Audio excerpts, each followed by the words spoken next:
A very warm welcome to Mind Community. I'm Sherwood McCaskey. As always, I'm pleased that you have joined us. This week, Basil Maughan returns and continues that discussion about his communities, Land's End and Fontabelle, and of course those surrounding areas. Although he never swam nor sailed there, his discussion begins on what was known then as Pelican Island. Pelican Island. I was about 600 yards offshore, approximately.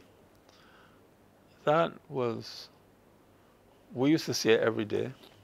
We have a picture of it. Didn't mean anything. I'd never been out there in the early days. My father used to swim pretty much so far out he could almost swim across to it. And one day when the harbor was being built, I think what had happened, well, before I get to that, there used to be little jetties running out, which had little changing rooms at the end for women to change, and then they would step down into the sea. And that was very much in vogue in the 1920s and perhaps the 1930s, but by the time we came along, they were really in disrepair, ramshackle, wood rotten. The boards that you would walk on in the jetty to get out there had all gone. And there was some just by us, and then there were further up, there were more from about Herbert House down. And well, the hurricane cleaned off all of that, so all you have was these iron posts sticking up in the air. But Pelican Island was a quarantine station. So if you were coming to the island, you had an illness or something, or they wanted to or needed to quarantine you, you stayed there. There were facilities for boiling the clothes and stuff like that. And it was, well, in the context of those days, well set up for that purpose. Over time, however, the buildings had decayed and so on because they had been unused for quite some time. By the time we got the hurricane, they kind of like broke up a lot of the houses and so on. So by the time I first saw it, you would have had to knock down all of them. It was a pity, in a sense, that the island had to disappear. But once you got to do the harbor there, and that was a discussion that had been going on for about a generation or two about where to put the harbor. If you put it in Carla Bay, if you put it down there, and eventually down there, where I think that's the best place for it. I think that was the best decision. When the harbor was being built, they cut the road out from Eagle Hall down. They cut either through or next to, I think, what would be Laurent Gibbs's, Sam Gibbs's property. And so that now is the road that would take you straight down, past the shallow draft, into the harbor, right? And that was the northern access road, they called it. And then they cut the southern access road, which is now Princess Alice Highway, leading straight down into the harbor. And so one Sunday afternoon, we went for a drive, and we went down that road. It was just gravel onto where the harbor was being built. And we could actually go onto Pelican Island, walk onto Pelican Island. So we went on and we looked around and so on, and thought it was a pity that it had to disappear, but that's how it was. So they built that, and then they built the northern access road, and then they closed it in. The quay wall, what is now the quay wall, that was another road going out. So they enclosed the whole area in between the Holborn Circle, essentially, and the Princess Alice Highway. And all behind there, all what is now the Nation and the Advocate Building and all the property behind that, all that was sea. And so as they enclosed that area, there were lots of barracudas that could be jumping up because they realized that something was wrong, they couldn't get out. And so a lot of them are probably buried down there. So I think maybe 2,000 years from now, some archaeologists digging will come across some barracuda bones down there. But coming off of that section where the tour boats tie up, That was never there before. All of that was sea. And one day, one of the Costain trucks, Costain was the English company that was doing the quarrying and so on, came down and tilted. I think one of the back wheels had fallen off, and it tilted a bit. And they either, to get away from there, had to drop the rocks, had to raise the thing and drop the rocks. And so there was these huge boulders right there. And what happened is, because they were dredging all that, the sand, the tide put sand on it. So there's a spit of, like a sandbank, that came out from there for a good few feet, which was, it came all the way down from where the road leaves now down to the port building, all down to where we lived. So I could swim out from where we lived onto the sandbar and swim out beyond that. And it was still like a beautiful beach had grown up there. And then Errolbar had this, or the government I should say, had this bright idea to put a trade fair, to have a trade fair and to put it there so that they'd fill in a big area and they had a trade fair there.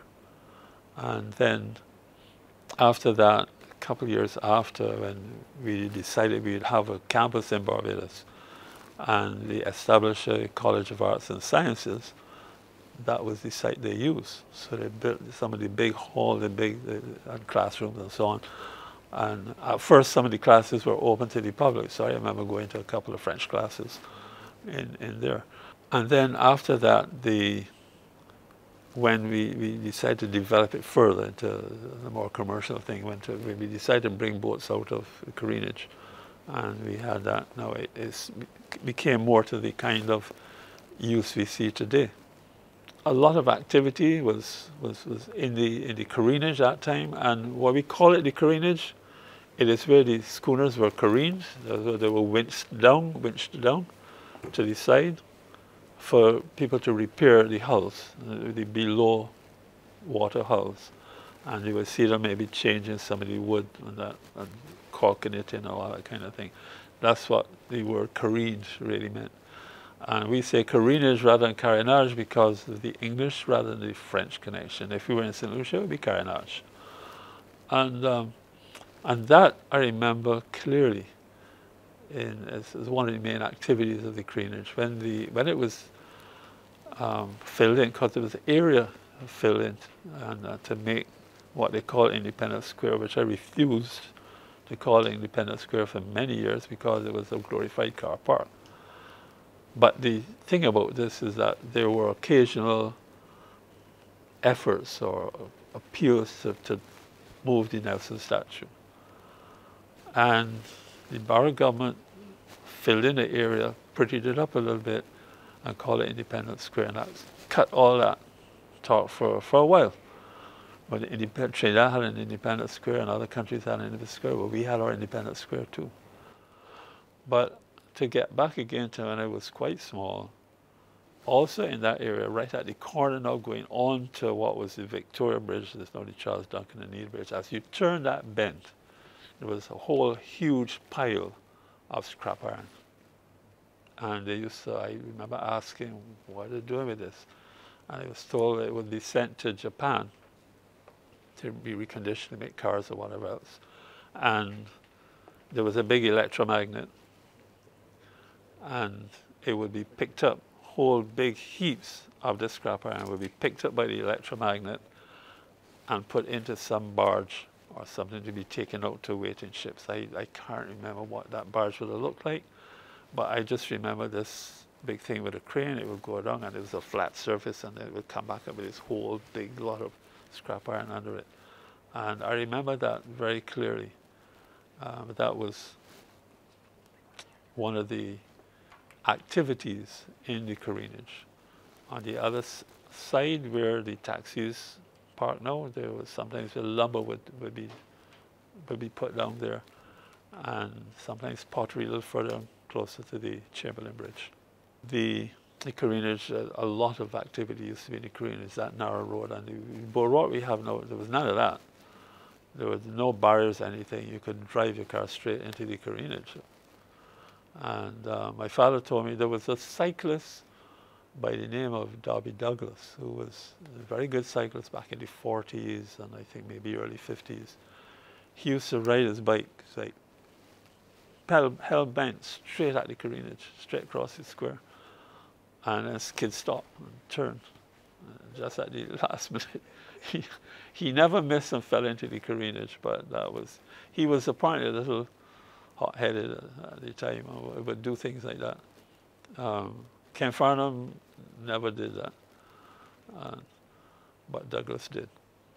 What we used to do, we'd go down to Bats Rock sometimes and have a swim.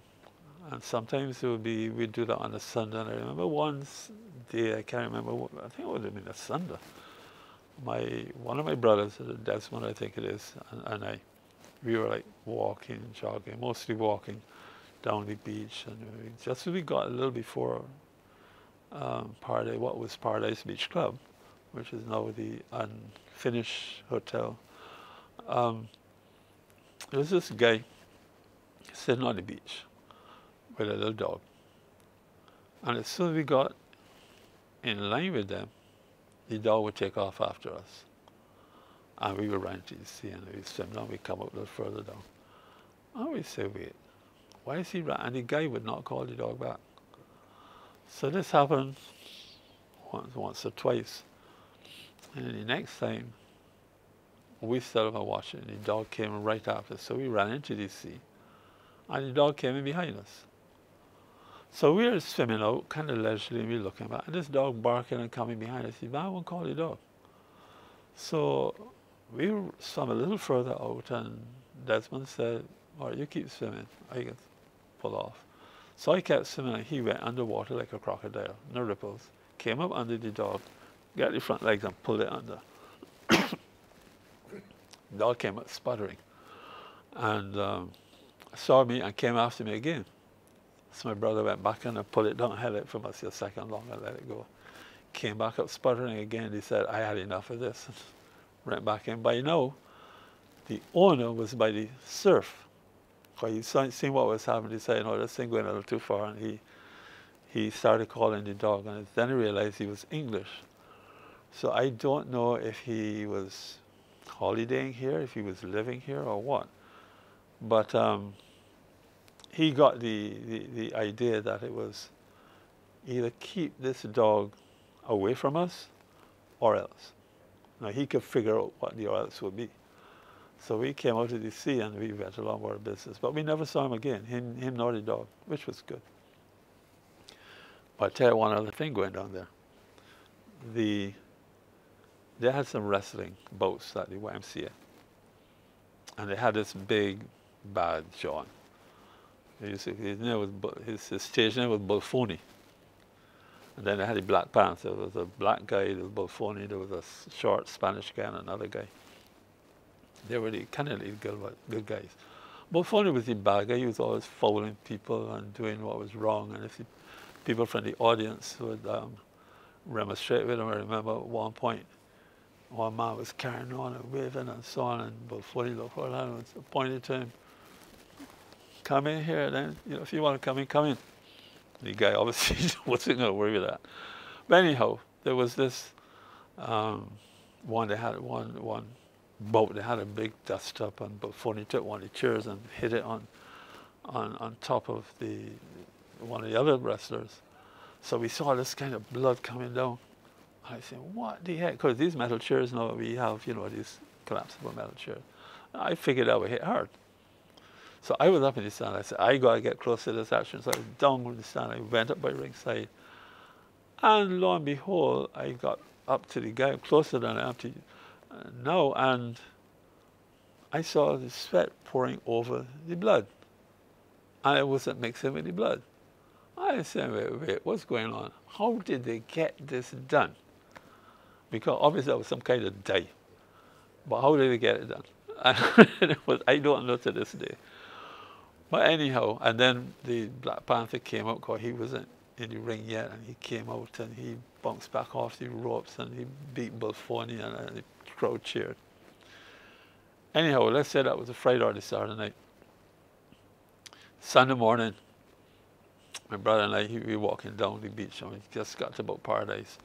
And who should we see but all four of them, Bullphony, the Black Panther, and the other two, sitting down next to each other, enjoying life and enjoying the beach. You know, so that barely reinforced what I think we all felt or knew anyhow, that it was really a lot of acting and stuff like that up to now. And God, they were like buddies, good pals. But they put on a show, and the show was good. It made some money, and so on. We didn't play much cricket down at Indian Ground. We played most in the front yard. Other things like for entertainment, apart from the cricket and the Monopoly game, there was cinema. You had the Empire and the Plaza. Now I could catch the bus and go to the Empire, just walk across on the bus stand, and the Plaza, same thing. So 4:45 was the time for the main events. You had 9:30 at the Plaza, and those like B movies. You had people like Ronald Reagan acting in those movies, the Western and stuff like that. But the big movies were at the Empire afternoon 4:45. So we saw films like Colt 45, Pittsburgh, and Scaramouche and Prisoners, and some of the top billing films of the day. Nowadays, you can just go on YouTube and pick it up and watch them and live it all over again. But films like Pittsburgh was a Western. It's like, as we would say, licks like peas, because it had these barroom fights and stuff. And at that time, anytime somebody gave a person a compliment, the audience in the cinema would go, aye. So you punch aye, and so on it went. And one day, power went out. And not light and power, but the power in the cinema. But the screen, the cameras were still rolling, so you had this faint thing because somebody turned on, had some light was still there. I don't remember how. But something had malfunctioned. So a guy got up and he wanted to see a little better, and he turned on his torchlight. He probably was using that to get home at night, ride a bicycle. But it meant that that light showing on the screen prevented other people from seeing what little you could see at the time. And somebody got up and shouted out, "Out that bleep candle!" And it probably went crazy, just burst out laughing. I wouldn't use the word, I can't repeat the word on air that he used, but we could all probably much guess what it was. And so that was cinema. We hardly went to the Globe because that meant walking a good distance, and we wouldn't get dropped there. And there was nowhere to secure the bicycle, basically. So it was usually Empire and Plaza. And then it was Kensington Oval, which is kind of like my home ground, really. It's right in the district. Kensington ground became established around about 1871. But cricket only began to be played there really in 1882 or after 1882, when the Pickwick Cricket Club became full owners of the ground. And interestingly enough, as early as 1895, we had a tour from England, cricket tour from England. It's Slade Lucas's tour, team came down here with a representative team.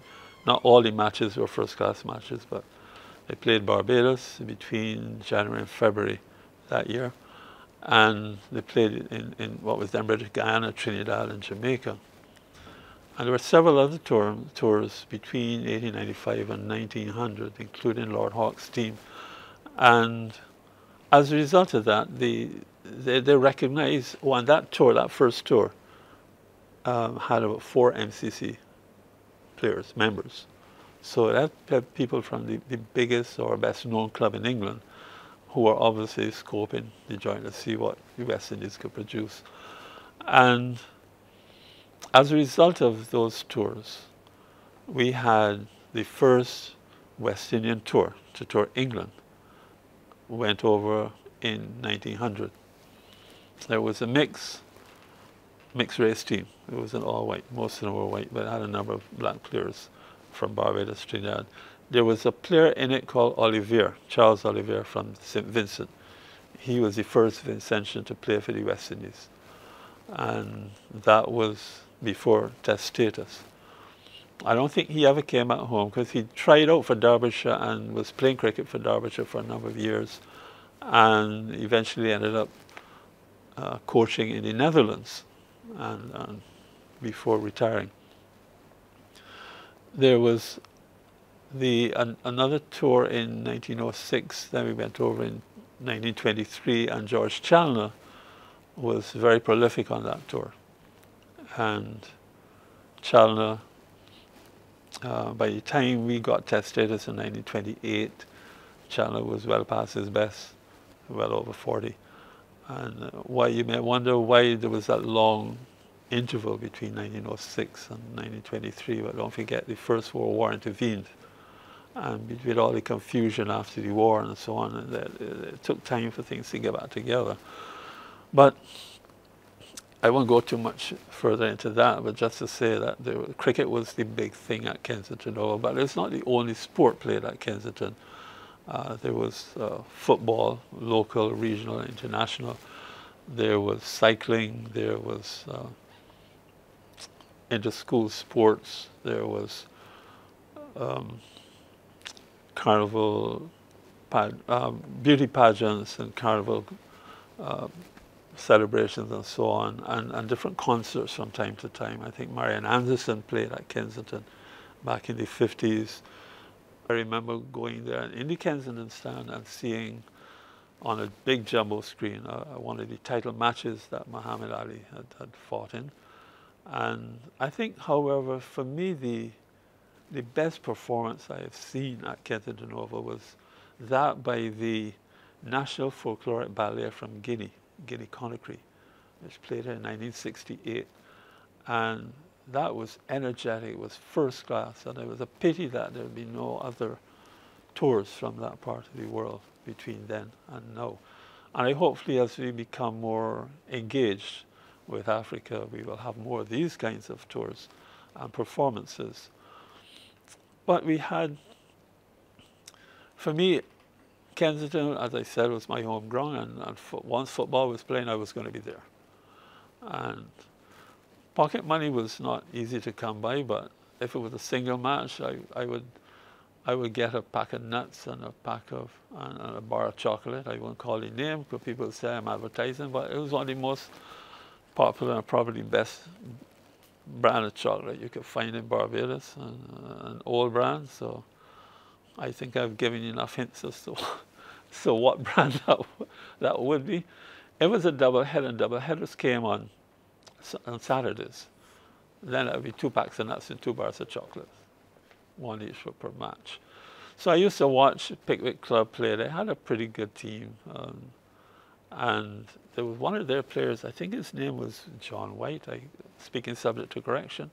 But if he had to throw the ball within the penalty area of the opposing team, once he threw that ball was going straight into the goal area. And so it was almost like a corner. But he was very good at that. I remember watching John Chalner and Jimmy Thoreau playing for Carlton, Saki Gregoire for Notre Dame, Paul Hines and Gas Clark, Victor Gas Clark, playing for Rangers and New South Wales respectively. And of course the highlight of the Easter period was a trip by the Air France club from Martinique. Air France were good, terrific ball control, and they used to run rings around us, really. And I don't think they ever came back after they got beaten, and they got beaten eventually by a Barbados team, which included, I think, 3 schoolboys. There was Norville from Harrison College and Victor Jemmett from Harrison College. There was, I think Lloyd Seal was in goal from Lodge. And obviously they had some Wanderers, some Everton players. And we beat them. I don't think they ever came back. But football in those days, Everton was the king of the walk. Everton Football Club, with players like Leroy Corby, Dennis Cumberbatch in goal. There was Reggie Haynes, whose brain for the game and ability to read the game, to my mind, was equal to that of Bobby Moore from England or Franz Beckenbauer from Germany. It was an excellent player. I saw him at that time. We couldn't beat Trinidad to save our lives, but they knew about him.